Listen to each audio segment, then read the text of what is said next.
Bezerra Hashem, a gente vai, hoje, como a gente fala,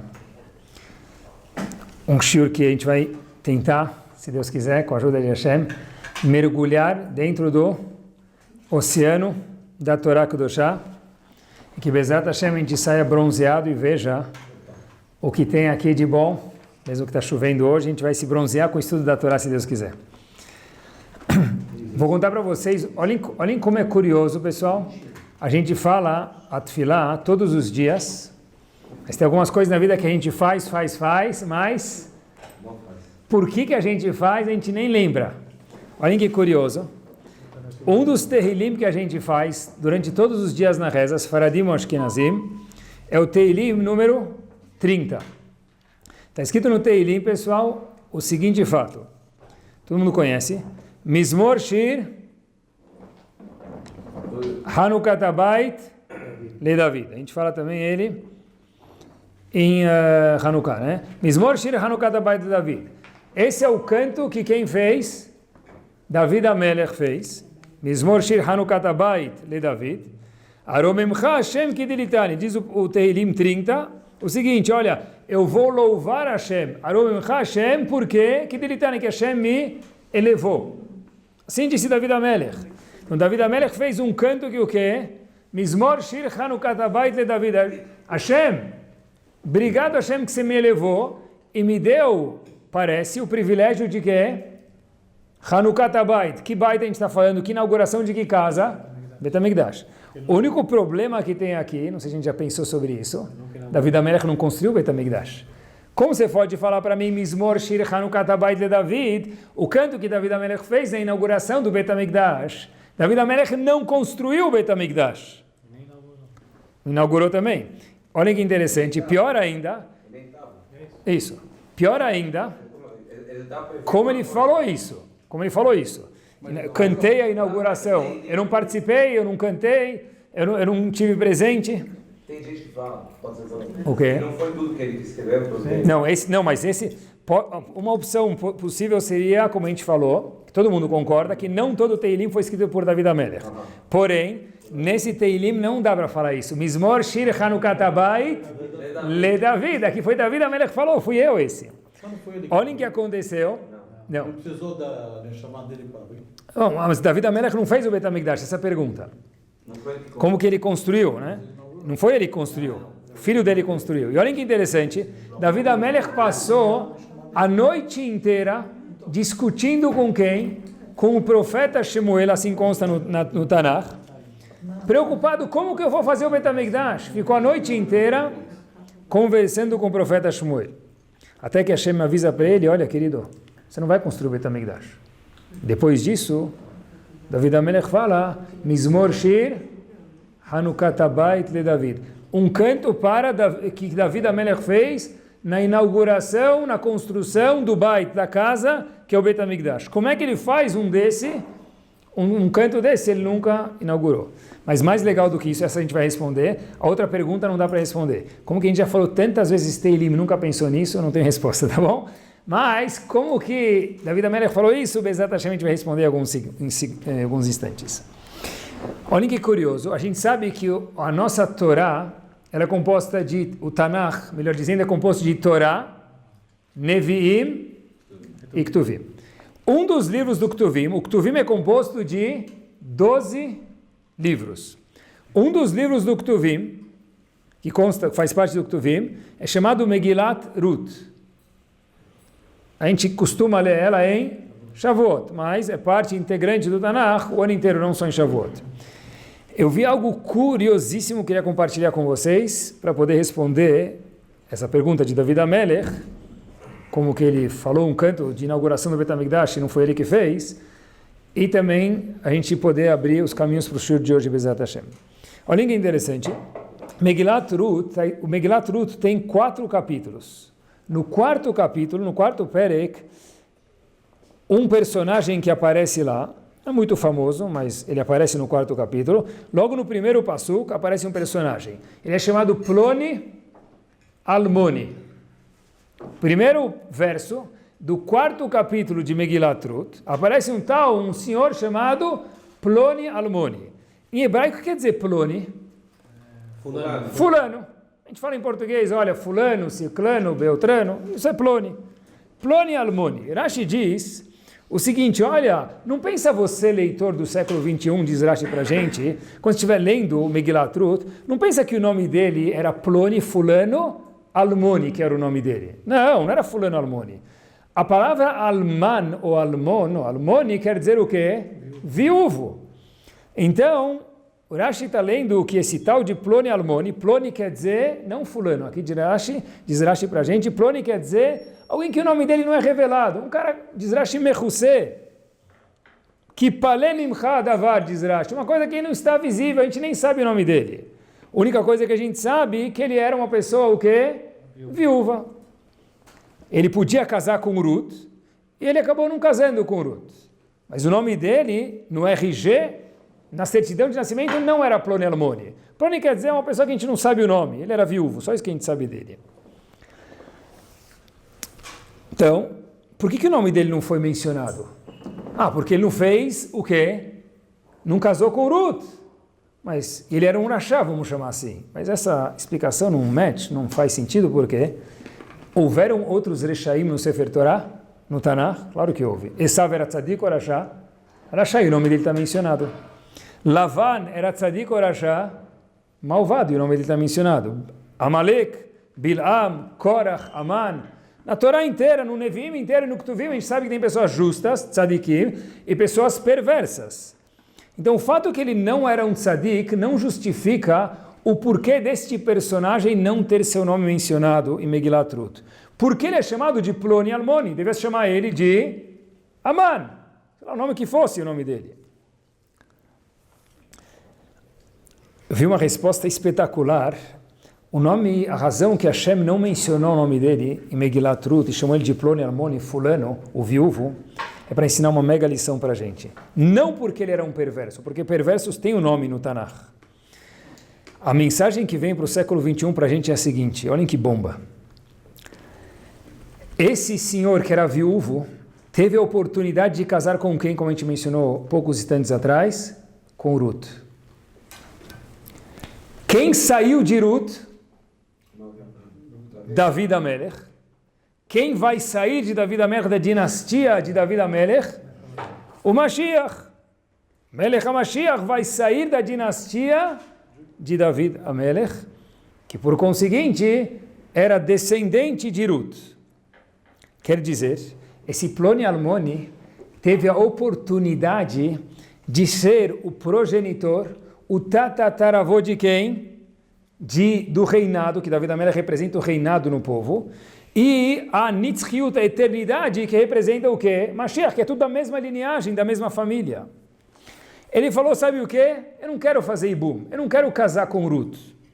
Eu deixo passar a oportunidade. Hashem falou o quê? Uma oportunidade dessa você perdeu? Não porque você é perverso, seu nome não consta no Tanakh. Mas sim, seu nome vai ficar escondido para sempre. Por quê? Para deixar uma dica para quem for ler no século 21, nós aqui hoje à noite, esse tema, aprenderem o seguinte. De você não sobrou absolutamente nada. Ninguém nem sabe mais qual é seu nome. Rachá era perverso? Amalek? Foi. Esav foi. Lembraram o nome dele? Foi um perverso. A razão que o nome dele foi Mechusé, como diz Rashi, encoberto, escondido, por quê? Porque a oportunidade caiu na mão dele e ele deixou passar. Ele poderia ser o pai, o bisavô de David HaMelech e de Mashiach e deixou passar. Por isso que o nome dele para sempre ficou de Ploni Almoni. Fulano, aquele que a gente nem sabe o nome, que nem aparece mais, que era o viúvo, that's it, é a única coisa que sobrou dele. Isso nos leva, nesse assunto de Bezat Hashem, falando de oportunidades, a gente tem alguns tipos de midrashim sobre nossa literatura. Um deles é chamado Pirkei de Rabbi Elazar. Pirkei de Rabbi Eliezer. Pirkei de Rabbi Eliezer. É um midrash. Lá conta a seguinte história, no Pirkei de Rabbi Eliezer. A gente já ouviu falar, talvez, se não ouviu, que ouçam agora, um dos grandes sábios do Tanakh, do Talmud, melhor dizendo, era chamado Resh Lakish. Resh Lakish, o que ele era? Um bandido no começo da vida dele e no meio da vida dele, ele tinha uma gangue. Até que, numa oportunidade, Rabi Yochanan viu que ele era uma pessoa de porte, falou para ele, olha, se você for estudar a Torá, eu dou minha irmã para casar com você. Então esse Reish Lakish, que era um bandido, foi estudar a Torá, e por depois o que aconteceu foi que o nome dele figura em dezenas e centenas de páginas do Talmud. Agora olhem que interessante. Conta uma coisa que só o Midrash pode contar, a gente não pode nem imaginar isso, mas pode ler o Midrash e contar. Reish Lakish faleceu depois de 120 anos bem vividos. E um outro indivíduo da gangue, que Reish Lakish fazia parte há anos atrás, antes de Reish Lakish virar um sábio, também faleceu. O Midrash conta o que aconteceu no Shamayim naquele momento. Os dois chegam lá em cima, Reish Lakish falam para ele, o senhor pega a direita, chega na Customs, lá na fronteira, lá na Polícia Federal, lá em cima, no Shamayim, nos céus, falam para ele, olha, sinal verde, à direita, nem precisa perguntar o que você tem para declarar, pode passar. E chegou o colega dele, que também era da gangue, só que Reish Lakish fez tshuva e ele não fez, e perguntaram para ele, e aí seu nome? Ele falou, meu nome é tal, o Capone, ele falou, o seu aí, tem alguma coisa a ver com algum político brasileiro? Ele falou, o seu aí, esquerda, farol vermelho. Então, ele falou, poxa vida, tem algum erro aqui. Nós estivemos juntos, nós estivemos nos mesmos assaltos, a caixa eletrônica ou o que for era o roubo da época de antigamente, e por que Reish Lakish tem um final sorridente e eu estou sendo condenado por um final não agradável? Foi reclamar. A gente estudava na mesma escola, mesma classe. Poxa, eu nas provas lembro que eu ia melhor do que Reish Lakish. Inclusive nas provas de Torá que talvez tinha na classe. Então, como pode ser que Reish Lakish está tendo um final feliz e eu um final infeliz? Assim perguntou aquele criminoso, assim conta o Midrash para a gente, Pirkei de Rabi Eliezer, depois de 120 anos lá em cima. Disseram para ele, Habibi, você não entendeu. Reish Lakish, você tem razão, trabalhou na mesma gangue que você. Só que Reish Lakish teve uma oportunidade, ele agarrou a oportunidade e você não. Ou seja, essa chance que ele teve, ele aproveitou ela, e por conseguinte, para toda a eternidade, ele não tem mais nada a ver com aquele Reish Lakish da gangue. Ele é outra pessoa. Enquanto que você começou bandido, terminou bandido, vai continuar com o benefício e as consequências que um bandido merece aqui no Shamayim, aqui nos céus. Quer dizer, as oportunidades que a pessoa tem ou deixa de usar elas fazem um mega impacto. Inclusive, esse bandido chegou no Shamayim, assim está escrito no Midrash, eu quero mais uma chance, então mais uma oportunidade, agora que eu vi, o que Reish Lakish tem? Eu quero ser igual a ele. Hashem falou, Habibi, agora não dá mais. Depois que saiu o resultado da Mega Sena, você quer pegar o cupom e jogar? Não adianta mais. Disse o Midrash, uma coisa que é bom a gente escutar, a gente tem 120 anos de vida com uma vida. O joguinho tem 3 vidas. A gente tem uma vida com 120 anos de tempo. Depois desse tempo, a pessoa não tem mais oportunidade de poder crescer. E aí fica por o que está. Quer dizer, olhem só a diferença de uma pessoa que pega uma oportunidade e utiliza ela, depois de 120, como a gente viu no Midrash, ou inclusive no Tanakh. O nome dele ficou Ploni Almoni, por quê? O tal dito cujo. Como assim dito cujo? Fala o nome dele, não. A oportunidade de ver, você deixou escorregar pelos seus dedos, eu vou deixar teu nome sem ninguém saber, por quê? Por que adianta teu nome? Você não deixou nenhuma marca aqui. Que nome que eu vou deixar para você no Tanakh? Por isso que o nome dele ficou Ploni Almoni para sempre. Eu vi uma história que aconteceu em 2015, acompanhem comigo. Eu li ela faz 2 semanas, saiu numa revista americana, judaica, e história desse ano. Um homem estava em Nova York esperando o ônibus. Estava no ponto de ônibus. Enquanto isso, nos mesmos momentos, tinham 2 businessmen, 2 comerciantes, 2 empresários, num restaurante fechando o negócio em Nova York. Eles terminaram, falaram obrigado, deram a proposta, fecharam o negócio e saíram para o restaurante, pegaram o carro do estacionamento e foram embora.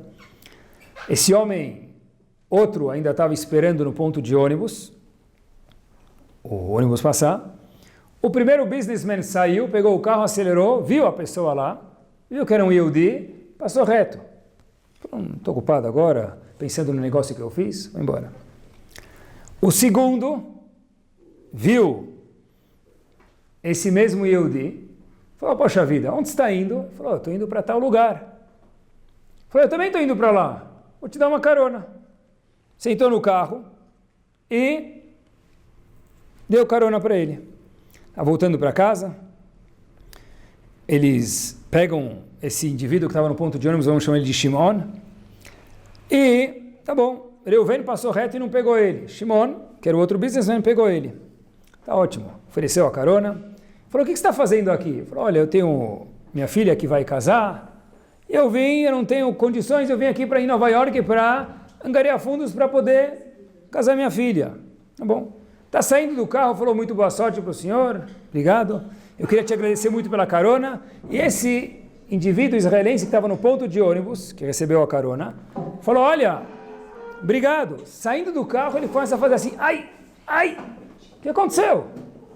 Falou, nada não, falou, como assim nada não? Eu vi que você fez uma cara de dor, falou, nada não, começou a mexer no peito. O indivíduo que estava dando carona falou, pera um minutinho, você está com dificuldade de respirar? Ele falou, um pouquinho, mas não é nada não. Ele falou, calma só um segundo. Esse indivíduo que estava dando a carona para aquele senhor israelense que veio arrecadar fundos, chamou a Tzalá, que era ele tinha uma família na Tzalá, ligou para um amigo dele e falou, olha, você está aqui perto? Ele falou, vem por favor me ajudar. Socorreu e levou aquele indivíduo, aquele pai que veio angariar fundos para casar a filha, para o hospital. E aí, ele começou a pesquisar com uma pessoa que conhecia aqueles senhores israelenses, e olha, quando ele precisava para casar a filha. Ele falou, olha, eu conheço ele e tal, e eu sei que eu escutei quando ele saiu de Israel, indo para Nova York, ele falou que precisava de $20 mil para poder casar a filha, fazer a festa e dar um down payment no apartamento para poder resolver a vida da filha. Esse cara que deu carona falou, puxa vida, ele chegou aqui com um ataque cardíaco. Imagina ele sair de lá e ainda tem que arrecadar dinheiro? Espera aí. Fez 2, 3 ligações, em 2 horas estava resolvido, ele tinha $20 mil disponíveis para dar para aquele indivíduo que estava no hospital. Ele foi no dia seguinte visitar a pessoa, falou, como você está hoje? Falou, estou bem. Falou, olha, eu queria te contar que eu vi que você veio, você me contou o que você veio fazer aqui, eu descobri o valor que você precisava, e me parece que eram $20 mil, os $20 mil estão disponíveis, eu preciso do número da sua conta para transferir. Ele quase que teve um outro ataque cardíaco, quando escutou isso. Ele falou, olha, eu não sei o que eu fiz na minha vida para ter o mérito de ver Elial Hanavi, o profeta Elial. Você me deu carona, você socorreu minha vida e ainda me deu dinheiro. Bom, dia seguinte, olhem só a história. Aqueles 2 colegas se encontram de novo para continuar, finalizar o business deles. E fala, como foi esses últimos 2 dias? Como que você fez? Ele falou, olha, lembra que a gente estava saindo do estacionamento e tal? Não sei se você percebeu. Percebeu o quê? Ele falou, tinha uma pessoa lá no ponto de ônibus, eu acabei dando carona, ele ficou com ataque cardíaco, e resolvemos, etc e tal. Contou isso. Aí ele falou, tá bom. O outro amigo que não deu carona escutou. E esse outro amigo foi correndo contar essa história para o Rav dele. O amigo que não deu carona foi contar para o Rav dele essa história. O Rav ficou impressionado. Puxa vida, que gentil. O outro colega que deu carona. E a pessoa que não deu carona, o businessman que não deu carona, começou a chorar. Falou, Rav, você não entendeu. Falou, como assim não entendi? Eu entendi. Estava doente. Ele socorreu ele, deu tzedakah para ele. Muito gentil da parte dele. Ele falou, Rav, você não entendeu. Eu fiquei pensando comigo mesmo e eu fiquei chorando. Em 2 dias se passaram, quantas mitzvot meu amigo fez, que eu passei pelo mesmo ponto de ônibus e eu deixei elas escorregarem pelos meus dedos. Foi a carona de Hesed, foi salvar uma vida através de ligar para Tzalá, e foi a Hanasat Kalá, através de poder casar a filha dele. Eu passei pela mesma situação, só que eu continuei ploni almoni. Enquanto que ele, para o resto da eternidade, está gravado as 3 grandes mitzvot que ele fez. E eu deixei de fazer. E por isso que eu estou chorando. Quando li essa história me chamou muita atenção e fiquei pensando comigo mesmo quantas oportunidades as pessoas têm na vida. A gente fala, ele teve oportunidade, eu não tive. Quantas oportunidades tem, passam na nossa frente, vou trazer alguns exemplos em momentos do Bezat Hashem, e o que a gente fala? Fala, puxa, mas peraí, chorar com 119 anos de idade, fala eu deveria, eu poderia, eu gostaria, qualquer ignorante sabe fazer isso. Qualquer pessoa que tem um pouco de cérebro na cabeça, e você é muito raham para fazer isso. Sabe a pessoa que tem as oportunidades na vida dele na frente e fala o quê? Poxa, ele está sentado do meu lado no CNIS. Olha o que ele fez, olha o que eu deixei de fazer. Inúmeras vezes que a gente tem oportunidades. É famoso o fato, se não é que fique agora, o aluno do Hafetz Chaim, era chamado, um dos alunos do Hafetz Chaim, chamado Rav David Dryan. Eu escuto essas histórias muitas vezes, mas vou contar para vocês daqui a algum momento, porque eu justo estou contando ela hoje, fora que tem a ver com o assunto. Ele era um shochet, que fazia abates em Gateshead. Se vocês procurarem Gateshead na Inglaterra, seria igual o Acre aqui em São Paulo. Não tem nada lá. Um menino até me falou recentemente, olha, Rabino, quando você quiser agora falar que uma coisa nunca vai acontecer, ou não existe, você fala, está lá no Acre. É igual que se fosse o Acre mesmo, que, espero que não tenha ninguém ouvindo a gente no Acre, tá bom? Ficou ofendido, mas em Gateshead, mandaram um shochet, o shochet esse Rav David Dryan, aluno do Hafetz Chaim, era um shochet de Gateshead na Inglaterra, falou, olha, eu estou interessado em abrir um kolel aqui em Gateshead. Tá bom? Pra vocês entenderem o que é Gateshead, porque eu estou contando para vocês essa história, minha filha agora está estudando já há alguns meses em Gateshead, não existe voo direto para lá. Você tem que parar e depois ir para algum lugar chamado Newcastle e aí pegar um táxi e chegar lá. É mais ou menos ir para Jericoacoara, tá bom? Mais ou menos a mesma coisa. Não tem como chegar lá diretamente. Rav David Dryan mandou essa carta para 22 pessoas. Quem quer abrir um kolel em Gateshead? Vamos se mexer. 15 pessoas não responderam. 6 pessoas falaram, não nos interessa. Uma pessoa disse, sim, me interessa.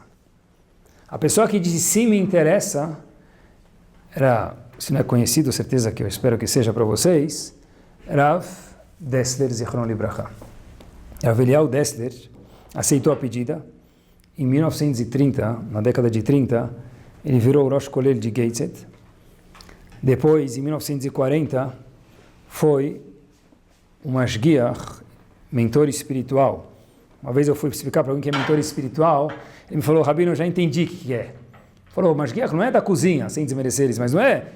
Ele falou, não, já entendi que é Mashgiach. Eu falei, ele cuida dos alunos, da emocional. Ele falou, já entendi, é o homem do RH. Eu falei, tá bom. Então, virou o homem do RH, se não for um desmerecimento, Rav Dessler, em 1940, década de 40, em Ponovitch. E, obviamente, o autor do famoso livro, o Michtav Melial. Todos tiveram a mesma oportunidade. Muitos talvez disseram não, uma boa justificativa, ninguém está criticando. Mas dos 22, 15 nem responderam. 6 falaram não, uma pessoa soube pegar a oportunidade. Se transformou, talvez, de Eliyahu, que devia ser, para Rav Eliyahu Dessler. Saiu de Ploni Almoni para uma pessoa que em qualquer yeshiva do mundo tem a sua coleção de 6 livros chamado Michtav Melial, dentre outros livros que ele escreveu. Óbvio que cada um teve a razão dele, mas ainda assim, um só soube aproveitar. Como disse uma vez um diplomata israelense chamado Abba Eban, falou uma frase muito boa. Falou sobre uma nação, não vamos ensinar agora a nação, não interessa agora, mas ele falou o seguinte, tal nação nunca perde a oportunidade de perder uma oportunidade. Se Abba Eban uma vez, olhem que bomba, tal nação nunca perde uma oportunidade de perder uma oportunidade. Às vezes, a gente pode estar Também na nossa frente. A carona na nossa frente. Eu estou com pressa. Tá bom, mas faz parte da tua vida um pouquinho da tua pressa ajudar os outros. Um se tornou eterno e o outro empresário passou a corona batida. Um se tornou Ploni Almoni e outro Rav Eliyahu Dester. Mais uma história. Um jovem, o pai dele faleceu cedo, não era Yehudi, e a mãe dele, depois de algumas semanas em casa, começou a abrir os cofrinhos que tinham em casa e viu que não tinha mais dinheiro e até agora o pai trazia sustento para casa. Então a mãe falou, agora eu vou procurar emprego. A mãe procurou emprego em um lugar, em 2 lugares, 3 lugares, não achou nada. Até que ela teve que achar a oportunidade que tinha disponível, que era ser uma faxineira nas casas das pessoas. Ela falou, pelo menos assim, eu vou trazer para o meu filho único um salário no fim do dia, o que for, para que a gente possa comer. Até que a situação estava cada vez mais difícil e o menino precisava ir para a escola. O menino com fome, a mãe foi procurar o último recurso. Qual é o último recurso? Só olhem o que quer dizer fome na época do antigamente. Hoje fome é que faz 2 horas que eu não como. Antigamente fome, a mãe foi procurar, ela abriu o açucareiro e ela viu em casa 1 cubo de açúcar. Era tudo que tinha em casa. Ela falou para o filho, olha, guarda para o almoço, não toma café. Quando você estiver com muita fome, então coma este cubo de açúcar de almoço. O menino foi para a escola. O menino conta que ele comeu o cubo de açúcar. Era 2 da tarde, ele já não aguentava mais. De fato, ele estava literalmente morrendo de fome. Falou, olha, eu vou tentar me virar de outro jeito. Saiu da escola, indo para casa, ele sabia que em casa não tinha comida. Falou, vou procurar algum lugar que talvez possam me dar comida. Vilarejo pequeno da época do antigamente. Ele viu uma casa muito chique. Ele falou, ele escutou o barulho da casa. Falou, puxa vida, com esse barulho deve estar cheio de gente lá dentro. Mas quanto mais gente, maior a vergonha. Eu não vou nessa casa. Continuou andando. Ele vê uma casa. E nessa casa estava escrito na porta o nome do dono da casa, welcome, e o nome do dono da casa. Estava escrito o seguinte, Morris Jackson. Nada a ver com o cantor, tá bom? Morris Jackson, ele entra lá, ele bate na porta. Sabe quando você bate na porta uma vez, a mão não vai, 2, 3, ele bateu de verdade. Aí, de repente, ele tinha 10 anos de idade, esse menino. A filha do dono da casa, parecia ser, abre a porta. Qual era o nome dela? Raisalyn. Esse era o nome da menina. Raisalyn abriu a porta com um sorriso. O menino ficou com vergonha, esqueceu que ele veio pedir comida. Falou para ela, ai, está muito calor aqui fora, será que você poderia me dar um copo de água, por favor? A menina falou, claro, 1 minutinho só, espera aqui. Ela voltou para a porta com uma taça e um copo de leite e 4 cookies, 4 bolachas.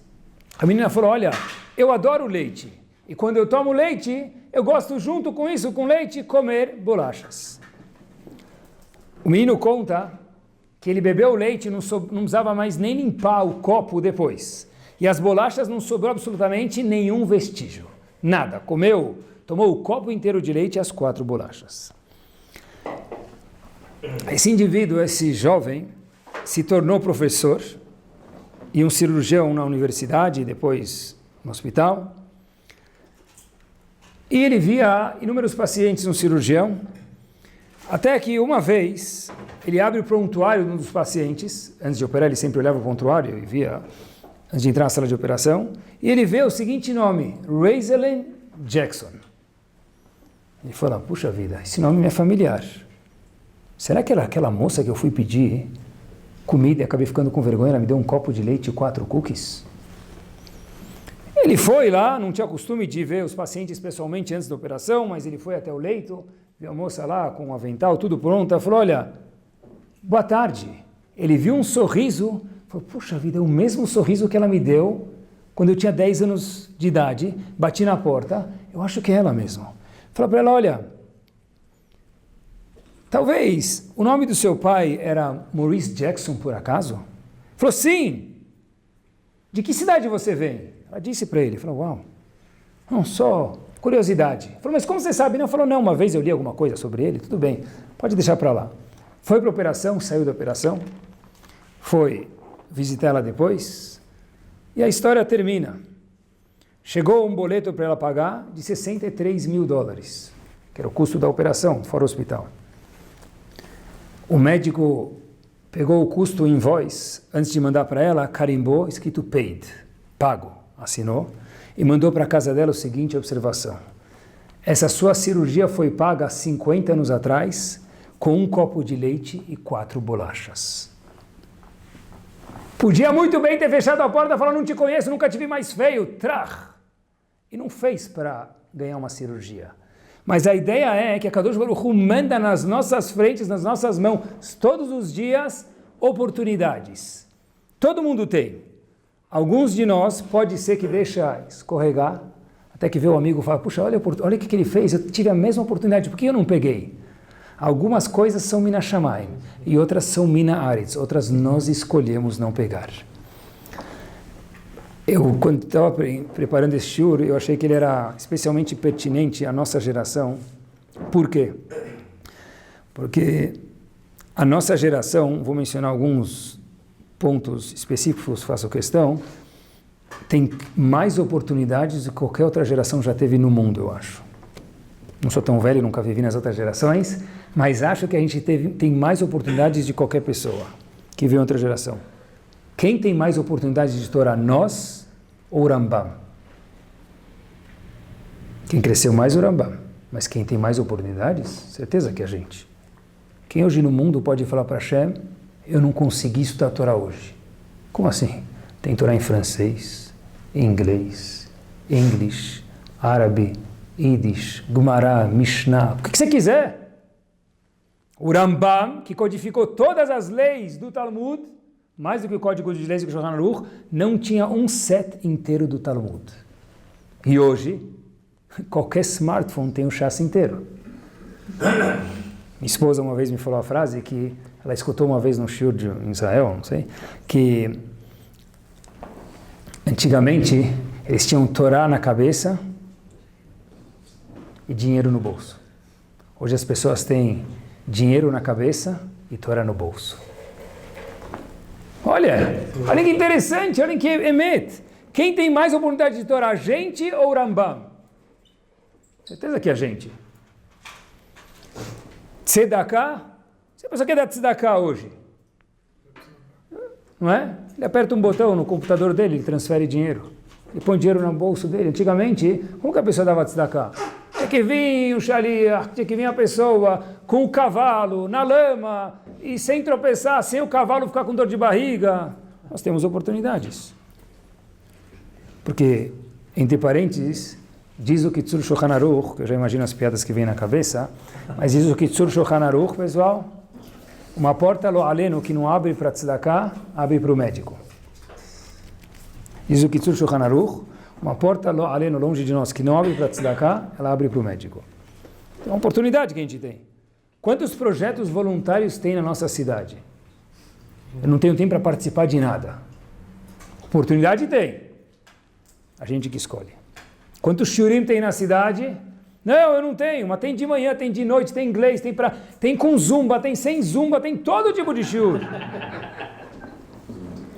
Eu não tenho tempo. Tá bom. Mais uma oportunidade. Quantos minyanim tem na nossa cidade? Quantos? Eu não sei te falar. Shaharit? A hora que você quiser. Minha? Você pode ir até Bom Retiro, Guarulhos, tem minyan? Eu estou em Guarulhos, não dá tempo de chegar para Minha. Não precisa dar tempo, não tem Minha lá. Quantos minyanim tem? Eu só não vou porque eu não quero. As oportunidades estão aonde? Na minha mão. Tem pessoas que moram 2, 3 esquinas da gente e tiveram ideias que mudaram a comunidade. A gente mora no mesmo bairro, talvez tenha o mesmo poder econômico e não teve essa ideia. Por quê? Porque as oportunidades, as necessidades sempre estão vivas. A pergunta agora é, se eu foco nisso, ou se eu falo, sabe o quê? Ele vai dar carona, não preciso eu dar carona. A oportunidade passou, eu me mantive como sempre, ploni almoni. Tem coisas que a gente nunca sonhou na nossa comunidade de ter, que tem, por quê? Porque tem pessoas que investiram nisso. Olhem que todo mundo tem uma oportunidade. Olhem que bomba. Eu vi uma vez, estava na Yeshiva, onde eu dou aula, e veio um pai de um aluno do Rio de Janeiro visitar a Yeshiva onde o filho estudava, já não está mais na Yeshiva, já saiu faz alguns anos. Eu fui acompanhar o pai e o filho, e eu vi que o filho foi mostrar para o pai, olha, aqui é o alojamento da Yeshiva, aqui são os dormitórios. De repente eu comecei a perceber que vira e mexe o filho desaparecia e voltava. Então eu pensei, deve ser que ele está arrumando o quarto antes do pai entrar, para estar arrumadinho, o que está desaparecendo um segundo e aparece de volta? Depois eu perguntei para o menino, olha, onde você foi? Você estava acompanhando o teu pai no alojamento e de repente desaparecia, aparecia. Todo mundo tem oportunidades. Ele falou, Rabino, eu estudo aqui e eu sei quanto vale cada minuto de Torá. Mas eu não trabalho, então eu não posso ajudar a Yeshiva economicamente, assim disse o menino. Mas eu queria poder participar com a Yeshiva de alguma forma. Por isso que de vez em quando, não só quando meu pai está aqui, mesmo quando ele está aqui, eu entro nos quartos quando eu vejo uma luz ligada e eu apago a luz. Por quê? Porque essa é a forma com a qual eu tenho de poder participar, entre aspas, ou sem aspas, economicamente, com o custo da Yeshiva. Ah, mas se eu não trabalho, não tenho oportunidade. Quando eu vi esse cenário, eu falei que é mentira para mim mesmo. Só não tem oportunidade quem não quer. Se eu não posso doar dinheiro para o CNIS, estou a tempo. Coloca o seguro que você pegou, devolve no lugar. Desliga uma luz que está ligada. Todo mundo tem oportunidade. Cada um conforme os meios dele, mas oportunidade todo mundo tem.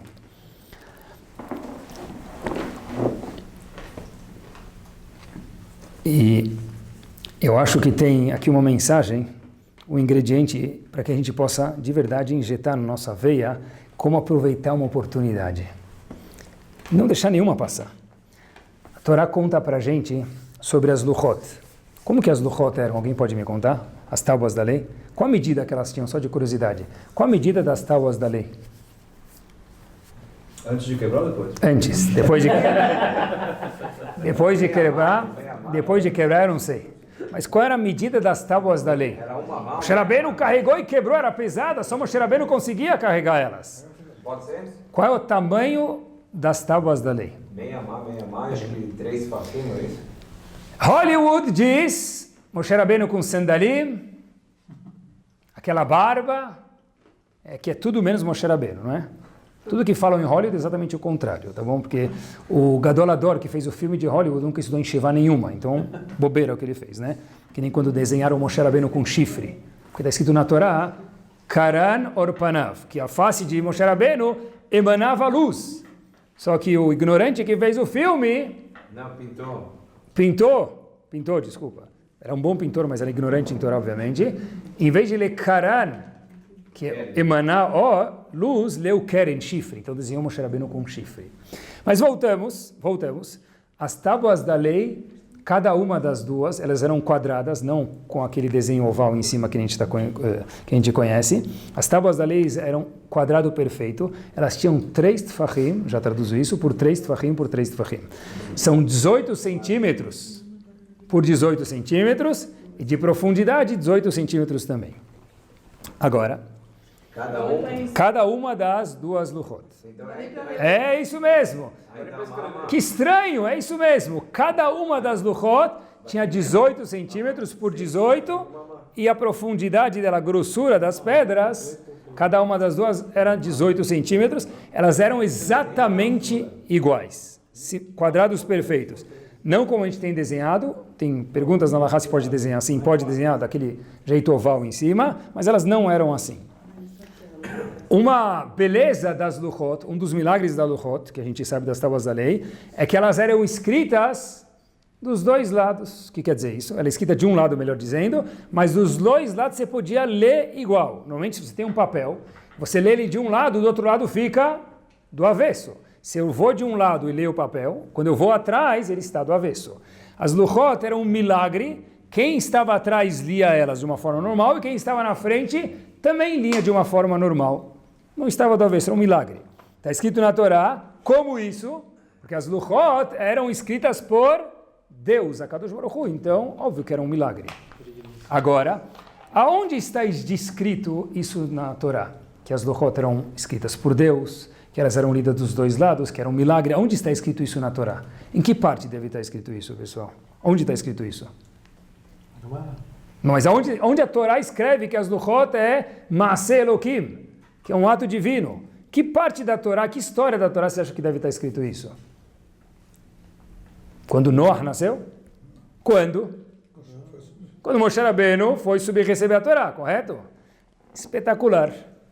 Eu também achava assim, só que se a gente olhar em Parashat Ki Tisa, que é onde encontra isso, no Pere, capítulo 32, passo 15. A Torá descreve tudo isso para a gente, só que a Torá descreve isso quando? No segundo antes de Moshe Rabbeinu quebrar as Luchot. Como assim? Moshe Rabbeinu está indo quebrar as Luchot, me conta quando ele recebeu as Luchot, que são milagrosas, que elas são feitas de uma pedra preciosa, com os restos de uma das pedras que quebrou, sobrou um pedacinho, Moshe Rabbeinu ficou bilionário. A Torá só me conta, estava indo quebrar, a Torá me conta. A Torá me conta que as Luchot estavam para ser lidas dos dois lados. Quando as Luchot estavam indo ser quebradas. Habibi, me conta isso quando elas foram dadas. Agora que o carro está velho, está indo para vender, você me conta? Conta quando você comprou, quando eu comprei, era modelo tal. Na hora de vender não vale nada, não é? Na hora que você compra, que tem todos os acessórios, esse vale mais. Você vai vender, ninguém quer saber. Porque a Torá conta pra gente, um segundo antes de Moshe Rabbeinu quebrar as Luchot, em Parashat Ki Tisa, que fala quando Moshe Rabbeinu quebra as tábuas da lei, todas as qualidades, atributos magníficos que as tábuas das leis tinham. Tem um livro chamado Shemen Atov, ele conta pra gente o seguinte, que é uma mensagem não para as Luchot, também pra gente. Quando a gente ganha alguma coisa, Hashem está falando, eu não vou te contar, Moshe Rabbeinu contou para a gente no século 21, olha, você vai ganhar as Luchot, que elas são umas tábuas da lei, que elas são milagrosas. Eu sei que vocês não vão apreciar porque vocês acham que vão ter as Luchot para sempre. Veio Moshe Rabbeinu escreve isso na Torá quando? Um segundo antes de quebrar. Sabe o quê? Sabe que eu estou indo quebrar? As tábuas da lei.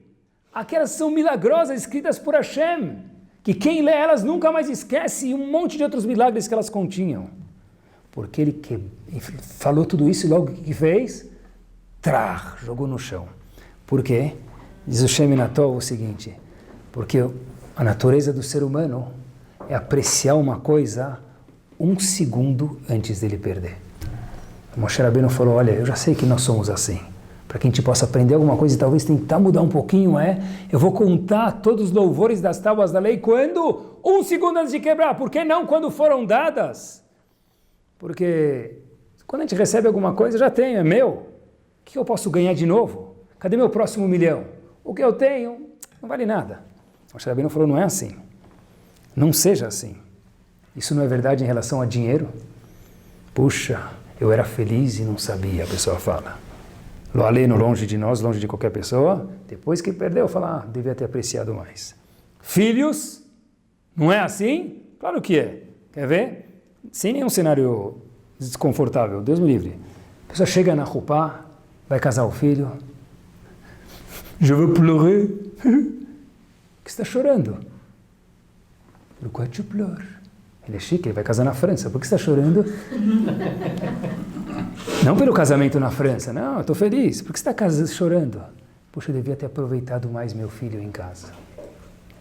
Agora eu vi, talvez eu dei uma bronca fora da hora, talvez eu fui muito duro com ele. Talvez ele tirasse 6,9 na prova em vez de 8,2 e a parte emocional dele tivesse um pouco melhor.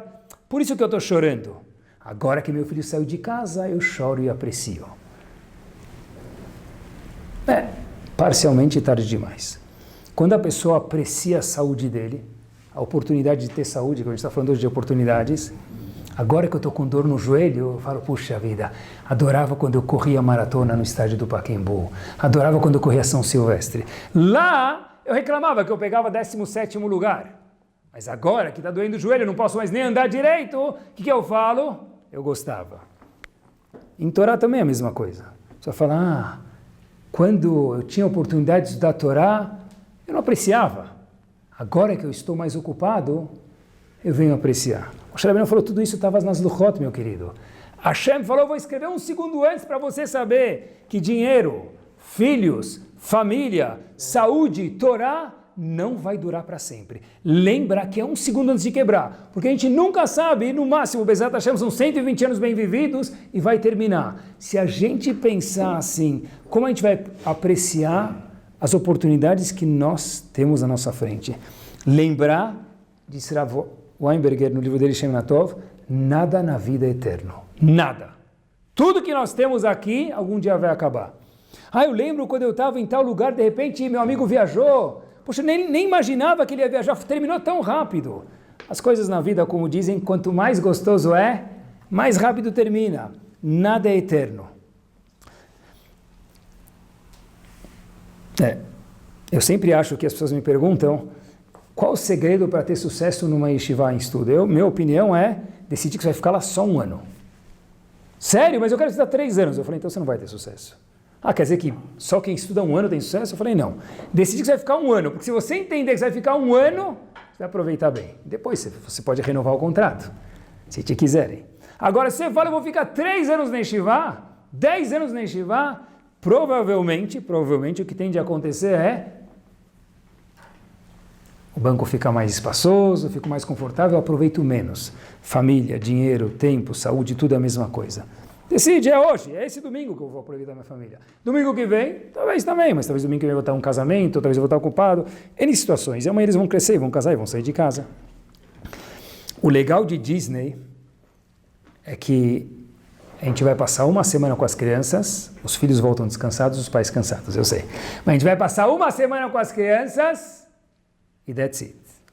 Porque o Mickey, que está dentro lá daquela máscara, não aguenta mais ver a Minnie.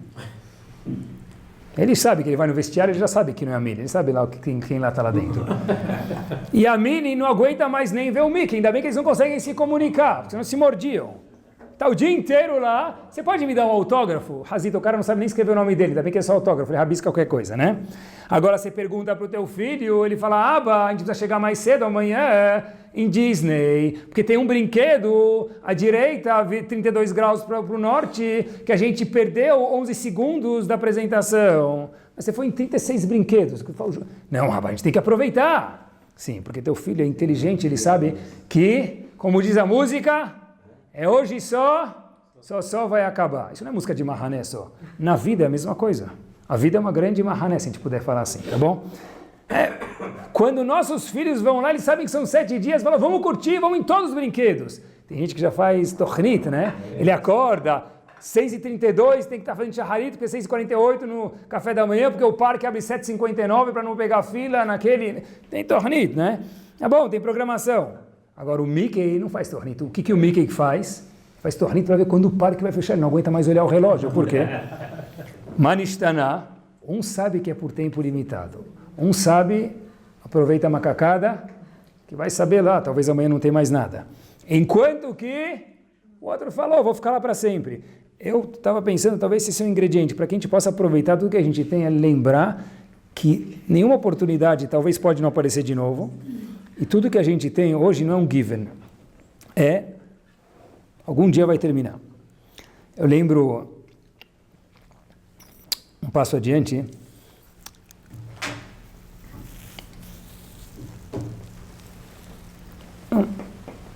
eu acho que a pessoa precisa ser um pouquinho, se falam em livros de psicologia isso bastante hoje, mas é o que se chama de proativo. É sair da zona de conforto, sair um pouquinho da poltrona da vida. Quer ver? Mas eu não tive oportunidade. Tá bom. Quantas imaot nós temos no nosso mapa judaico? Quantas matriarcas nós temos? Quais são as 4? Sará, Rivka, Rachel e Leá. Beleza. Quantos avós nós temos? 3. Esav, potencialmente, deveria ser o 4º dos avós, pensem sobre isso, e não virou. Tá bom. Agora a gente tem um problema.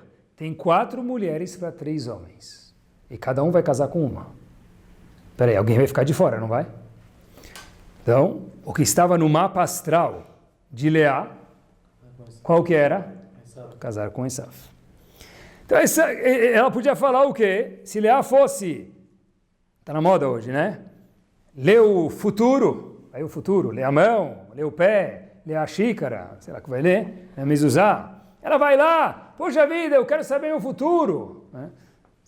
E a areta que a gente soubesse entender nosso presente, tá bom, pessoal? Ela vai lá, eu quero saber meu futuro. Está na moda.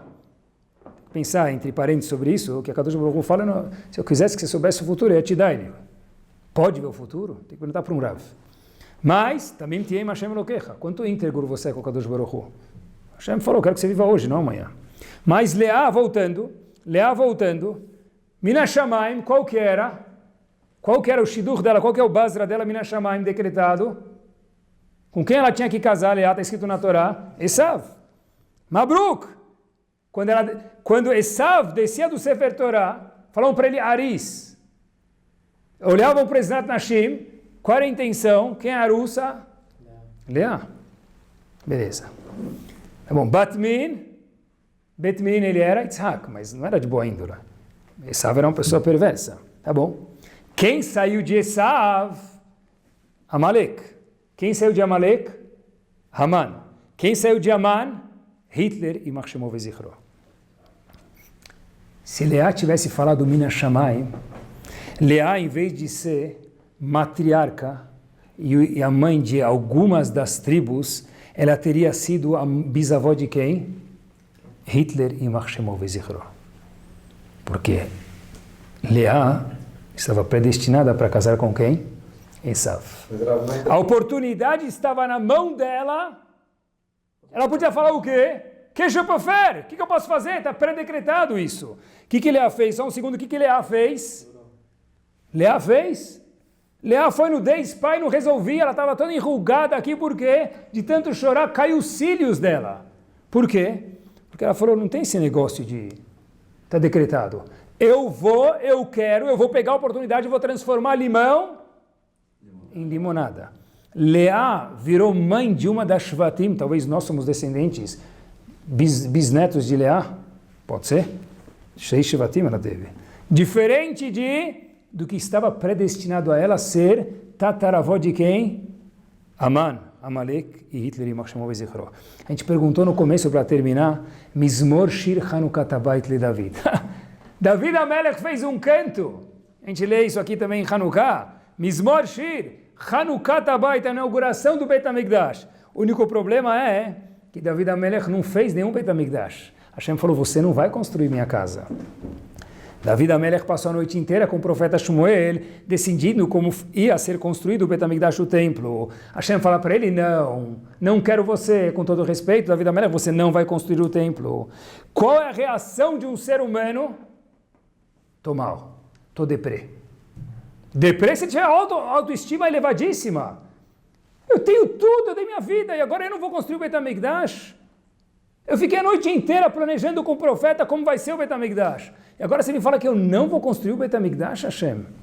David Amelech falou, Aromimcha Hashem Kidilitani. Puxa, Hashem, eu quero te louvar pelo que você me elevou, me fez crescer. Como assim fez crescer? Eu pensei que ia construir. Você quer dar para outra pessoa? Não tem problema. A oportunidade que eu tive, eu usei. Agora, alguma coisa eu posso aprender também do fato de não poder ter construído. E nós falamos isso dia a dia no Teilim 30. Mizmor Shir Hanukat Habayit le David, que David Amelech não construiu, mas ele construiu o Beit HaMikdash dele, mesmo que o Beit HaMikdash de verdade ele não construiu. Por quê? Porque a oportunidade que ele tinha, ele usou. O limão que ele tinha naquela situação, com todo respeito, ele soube, em vez de amargurar a vida, fazer daquilo uma limonada. E a pergunta final é, será que todo mundo tem oportunidades? Alguns que ficam plone almone, porque não tem oportunidade. O Rambam fala para a gente, com isso a gente termina em Alachot Teshuvah, capítulo 5, Alachá 2. O Rambam, no código dele de Alachot Teshuvah, fala leis que não estão somente relacionadas per se com Teshuvah.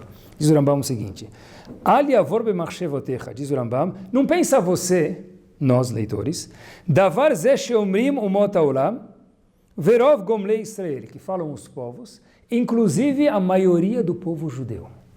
Pessoas que não têm tanta cultura. Não sabem. O quê? She'akadosh baruch hu gozer ladam mitchilat briato liot tzadik ou rasha. Hashem já decretou, se você tzadik ou rasha. Quem nasceu em Mea Shearim está carimbado para ser Rav, Talmid Chacham, Gadolador, fazer Shumashas. Quem nasceu não sei aonde, essa pessoa está condenada a ser o que tem para ele. Diz o Rambam, não pensa você o que a maioria dos tolos pensam. Quem escolhe o que ele vai ser na vida? Nós Normalmente a gente faz o contrário, olha que curioso. O que está decretado para a pessoa, em grande parte, é a parnassá da pessoa com quem ele vai casar daí por diante. Ele pode mudar um pouco, mas está decretado. E a parte espiritual, a gente acabou de falar, o Rambam diz que não está decretado. Nós fazemos muitas vezes o contrário. Na parte espiritual que a gente fala, não tem o que fazer, Hashem me criou assim, eu sou assim. Agora, na parte de casamento, de dinheiro, ele não precisa mudar. O Rambam fala que não é assim. Ninguém está decretado espiritualmente condenado a ser bom, me permitam condenado, ou condenado a não ser bom. Nós nascemos cada um de uma forma diferente, o ponto de partida é diferente, mas onde cada um vai chegar, ninguém, diz o Rambam maiusculamente, fala, olha, não depende de mim, Hashem já me criou nessa família, o que eu posso fazer?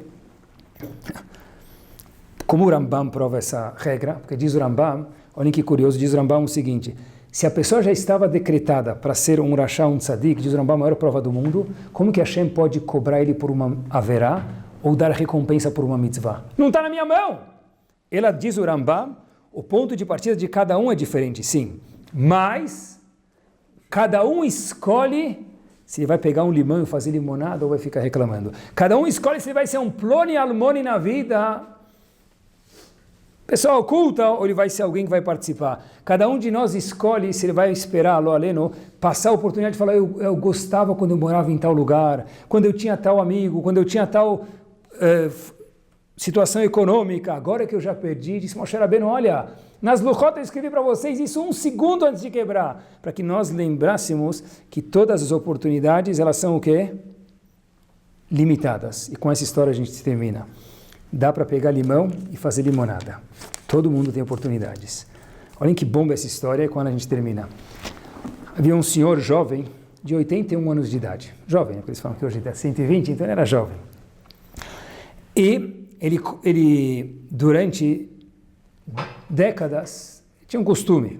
Ele ia com $1 e uns trocadinhos na loteria dos Estados Unidos e comprava um bilhete da Loto. Toda semana. Até que, uma vez, quando ele chegou com os 81 anos de idade, finalmente, né, perseverança sempre ganha, muitas vezes pelo menos, ele ganhou sozinho o jackpot da Loto nos Estados Unidos, em Nova York, mais especificamente. Ele pegou, depois que ele ganhou a Loto, fez um cheque de $10 e olhem como que cada oportunidade é uma oportunidade, se a gente sabe aproveitar ela, inclusive oportunidades muito árduas e difíceis. Pegou um cheque depois que ele ganhou a Loto, com o nome dele, escreveu $10, payable para quem, nominal a quem, governo alemão. Escreveu ele, deu o cheque, endereçou ao governo alemão, escreveu a seguinte carta. Meu nome é Yosef, eu sou sobrevivente do Holocausto. Morei na Polônia, fui transportado para alguns lugares, até que cheguei em Auschwitz. Saibam vocês que não todos os campos engravavam os nomes nas mãos. Em Auschwitz engravavam. E, em vez de ser Yosef, quando entrei em Auschwitz, eu me tornei 24753.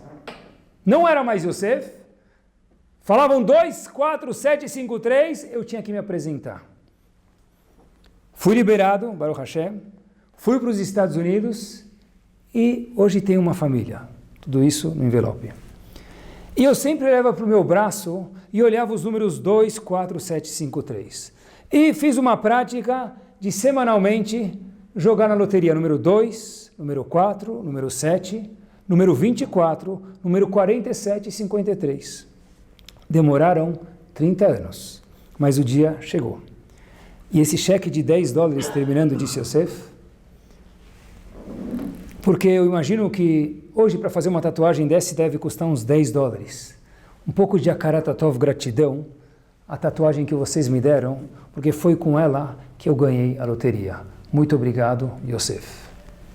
Mizmor Shir Hanukat Habayit David, Aromimcha Hashem Kedelitani. Se a gente for reclamar de tudo que aparecer na frente, dava para ganhar loteria com os números. Uma situação muito árdua, aleno e difícil, Deus me livre, ser insensível com a situação, mas já que ele falou de si próprio, a gente pode repetir. Que a gente, Bezat Hashem, pessoal, possa ver as oportunidades que tem, transformar o plano e almoni que tem dentro de cada um de nós em pessoas que faz pela sociedade, que faz pelos outros. Oportunidades estão sempre na frente da gente. Depois que a gente já fizer algum ato, em vez de falar, fala Baruch Hashem, que eu tenho sorte de ser daqueles que dão e não dos que recebem. e que Bezrat Hashem a gente possa olhar para a nossa família antes de dormir, falar que Baruch Hashem tem os meus filhos em casa, algum dia eles vão fazer barulho, vão crescer, vão viajar, não vão mais querer saber tanto da gente, vão mudar um pouquinho. Aproveitar, dar um abraço no teu filho, porque a oportunidade é por tempo limitado. E lembrem da famosa música da Mahané, que seja para a gente o lembrete, aproveita a macacada, que o amanhã talvez não tenha mais nada, é hoje só. Alguma hora vai terminar, que exatamente a gente possa lembrar isso e aproveitar as oportunidades que tem na nossa vida. Amém.